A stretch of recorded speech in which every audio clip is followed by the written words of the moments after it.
So hello guys, welcome to my another video. Yes video अन्तर्गत तपाईहरुलाई चाहिँ मैले फेसबुकमा यस्तो हाइलाइट हैन कसरी स्टोरीहरु बनाउने हैन हामी स्टोरी त हालेकै हुन्छ हैन बट हामीले चाहिँ यो हाम्रो प्रोफाइलमा हाइलाइट फिचर चाहिँ कसरी एनेबल गर्ने यसबारेमा हामी सिक्ने छौं।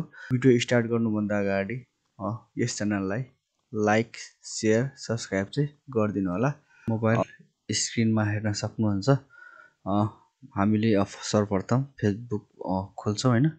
फेसबुकमा खोलिसकेपछि यहाँ हेर्न सक्नुहुन्छ हामी यो प्रोफाइलमा जान्छौं हैन। प्रोफाइलमा गइसकेपछि यहाँ हेर्न सक्नुहुन्छ एबाउट सेक्सनमा पनि मेरो हाइलाइट्स छैन हैन। बट यहाँ चाहिँ हामीले हाइलाइट्स लाउनु पर्छ। स्टोरीको हाइलाइट्स जुन चाहिँ हेर्नमा एकदम राम्रो लाग्छ हैन। त्यो हाइलाइट्सको लागि चाहिँ सर्वप्रथम हामीले यो तीनवटा डट छ हैन, त्यहाँ तीनवटा डटमा हामी क्लिक गर्छौं। त्यसपछि हामी सिधै तल आएर सेटिङ एन्ड प्राइभेसीमा जान्छौं। त्यहाँ गइसके सेटिङमा जान्छौं। सेटिङ एन्ड प्राइभेसीको तल जुन सेटिङ छ त्यहाँ जान्छौं। त्यहाँ हामी क्लिक गर्छौं। क्लिक गरिसकेपछि हामी यसलाई माथि सार्छौं हैन। माथि सार्छौं। माथि सार्दै यहाँ तपाईले हेर्न सक्नुहुन्छ स्टोरी छ। हामी स्टोरीमा क्लिक गर्छौं। क्लिक गरिसकेपछि यहाँ हेर्न सक्नुहुन्छ आर्चिभ योर स्टोरीजहरु छ। यसलाई हामी अन गर्छौं हैन। त्यसपछि हामीले सबभन्दा माथिको हु क्यान सी योर स्टोरीजमा हैन हामीले ओन्ली फ्रेन्ड्स गरौँ हैन।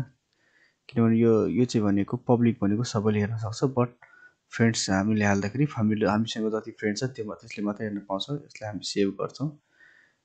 त्यसपछि हामीले आर्चिभ योर स्टोरीजलाई चाहिँ यसरी अन गर्छौं हैन। अन अफ गरेर अन गर्छौं फेरि हैन। यसलाई हामी ब्याक गर्छौं। ब्याक गरिसकेपछि तपाईहरुलाई नै सिकाउनको लागि मैले यहाँ एउटा स्टोरी हालिरहेको छु। एउटा स्टोरी हाल्दाखेरि म्यानेजमा हैन, म्यानेजमा गएर मैले चाहिँ मेरो छोरासँग एउटा पिक्चर अपलोड गर्ने छु। हेर्न सक्छ। यसलाई चाहिँ म एज स्टोरी हाल्ने छु हैन। यसलाई चाहिँ अब नेक्स्ट गरेर हामी पोस्ट गर्छौं। Share enable share to story हैन।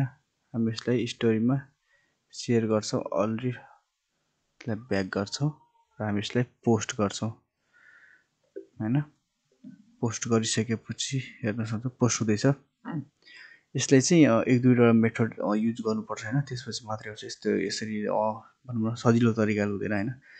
अब हेर्न सक्नुहुन्छ यो मेरो स्टोरी आइसकेको छ। अब यो मैले यसो गरे हैन। यो चाहिँ मेरो स्टोरी आइसकेको छ हेर्न सक्नुहुन्छ। त्यसपछि यहाँ हेर्न सक्नुहुन्छ हाइलाइट्स हैन। हामीले यो हाइलाइटलाई क्लिक गर्छौं। यसमा टाइटल दिँदा पनि हुन्छ। हामी बिना टाइटलको गर्छौं। अझै एउटा स्टोरी हाल्छौं। यसलाई हामी नेक्स्ट गर्छौं। अब हामीले यसलाई सेभ गर्छौं।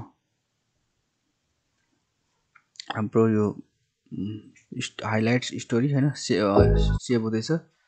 हेर्न सक्नुहुन्छ भइसकेको छ हाइलाइट स्टोरी। हामी यसलाई अब प्रोफाइलमा गएर हेर्न सक्छौं। हाम्रो हाइलाइट्स स्टोरी आइसकेको छ। हामीले यहाँ एबाउट सेक्सनमा गएर हेर्न सक्छौं। होप तपाईले हाइलाइट स्टोरी बनाउन सिकिसक्नु भएको छ होला। यो भिडियो हामी अन्त्यमा आइसकेका छौं। यो भिडियो सिद्धिनु भन्दा अगाडि सब्स्क्राइब चाहिँ गरिदिनु होला यस्तै राम्रा भिडियोहरुको लागि। यति नै भन्दै आजको भिडियो हामी एन्डिङ गर्छौं। Thank you.